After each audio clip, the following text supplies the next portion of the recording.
between 5 and 20,000. And what determines that is if you happen to be a first-time home buyer, we have a lender that can do 95% financing, thereby allowing you to put only 5% or 5,000 in this particular example. Lenders will consider income and employment as follows. You have to have steady employment verifiable for at least 2 years.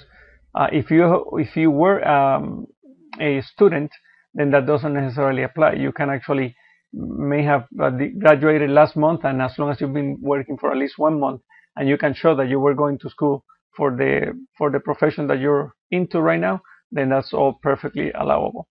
Salary is a main source of income. Overtime and commissions are considered provided that you have received them for the past 24 months or so, in which case we will do a 24 months average.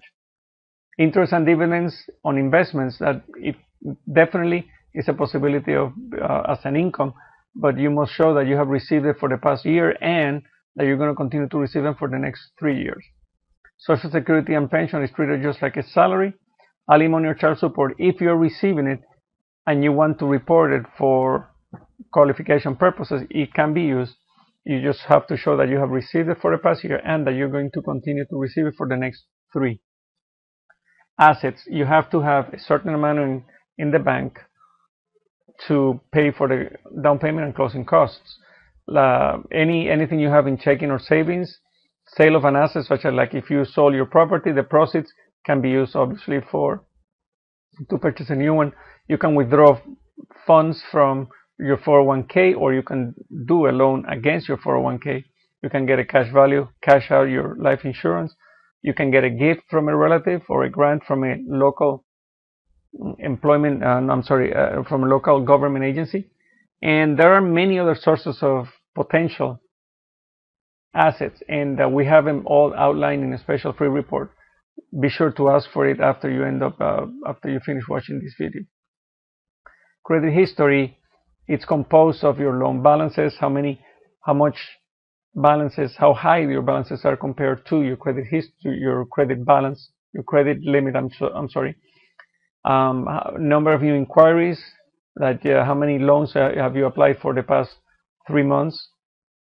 If you have any judgment, bankruptcy, foreclosures, all of that would have an impact on your credit scores.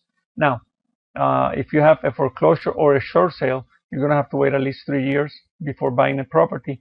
A bankruptcy means that you have to wait at least 2. If it's a Chapter 13, you may be able to wait just 1. As a matter of fact, you may even be able to, while you're in Chapter 13 bankruptcy, you may be able to actually qualify for a loan under certain circumstances. If you don't have any credit history, in some cases we can actually create or recreate one for you. Now, it doesn't mean that a score will be created, but at least we can create a non-traditional credit report composed mostly on your utility bills history, rental history, telephone and cable bills, insurance payments, and any other recurring monthly obligations. Some lenders will accept that, but some will not. Closing costs and prepays, these are one of the most common questions that we get all the time. It's typically anywhere between 4 to 5% of the loan amount. And the closing costs consist of lender fees, title fees, and state county fees, recording the doc stamps, and what have you. Prepaids, on the other hand, although are costs that you have to pay at closing, they're not really considered closing costs, but you nevertheless have to pay them. And that's typically 2 to 3% of the loan amount.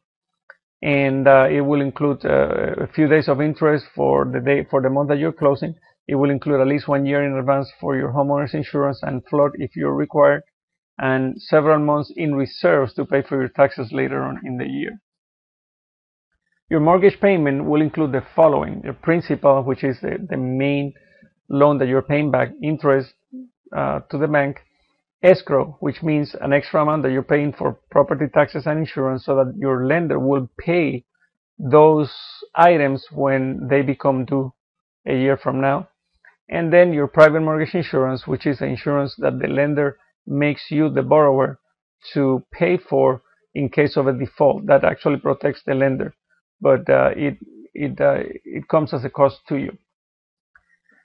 To give you an example, on a $150,000 purchase price, I'd say 4.25%, a down payment of 3.5% would be $5,250 for a loan amount of $144,750. Closing costs, approximately 4% of the loan amount would be $5,790. Prepays, approximately 2%, that's another $2,895. Your monthly payment without any taxes or insurance would be $719 a month, and then your taxes would be $200 a month plus $175. This is an estimate on this particular scenario. So, and then the PMI would be about $107 a month for a total monthly payment of $1,201 per month, with a total cash needed just under $14,000. So this is pretty much it. Concludes the financing part of it. If you have any questions, give us a call, but the time to purchase it's now. Thank you. The next step is preparing for closing. Some of the things to consider when you're preparing for closing is you got to get property insurance. You need to reach out to 2 or 3 insurance agents, give them the information on your property, probably a copy of the appraisal, and get some quotes on your insurance. During the mortgage process, they would be giving you a good faith estimate, and insurance, let's say it's $2,000 a year, that's paid up front in the closing costs. But that is, you can again get an estimate from 2 or 3 people and get the best, the best one.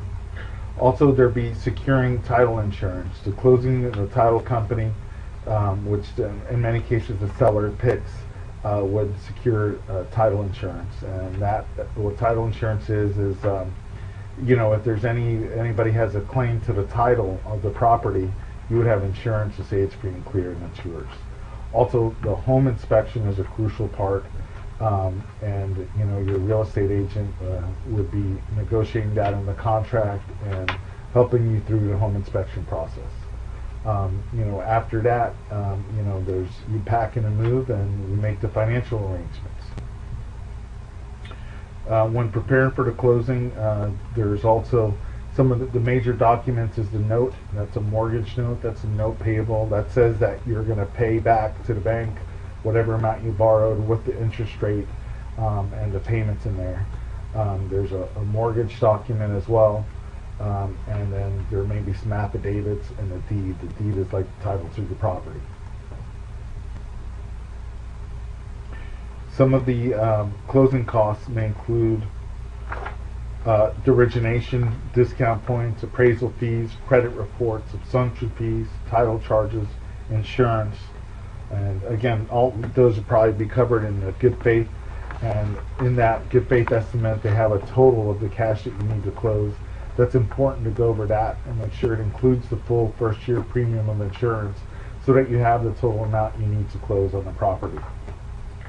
Overall, sometimes the easiest part of this process is picking out the house.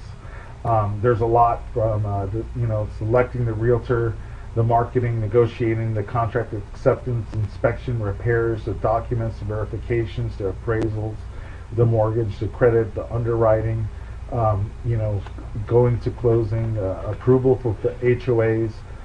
So there's a lot entailed in this process. And that's why you should work with a realtor that can walk you through this process, make sure you're protected, and our VIP buyer program is a free service, so there's really no reason not to work with an agent. Hi, I'm going to be going over why now is the best time to buy real estate in Palm Beach County. There's 6 major reasons I'm going to be going over, 6 major points. The first one is inventory. The inventory levels are about at 9.7 months supply in Palm Beach County. What that means is that you have a lot to choose from and you'll be able to find a perfect home for you. Also, the rates are at an all-time low. They've never been this low. They're like at 3.9 to low 4% right now. And on average over 30 years, the rates have been about 6.5% on a 30-year fixed rate. Just to give you a conservative number, let's say the rate is 4.25 today. The difference on a $248,000 home is a savings at $336, just because you're buying now at an all-time low rate. that $336 a month savings, the total cost savings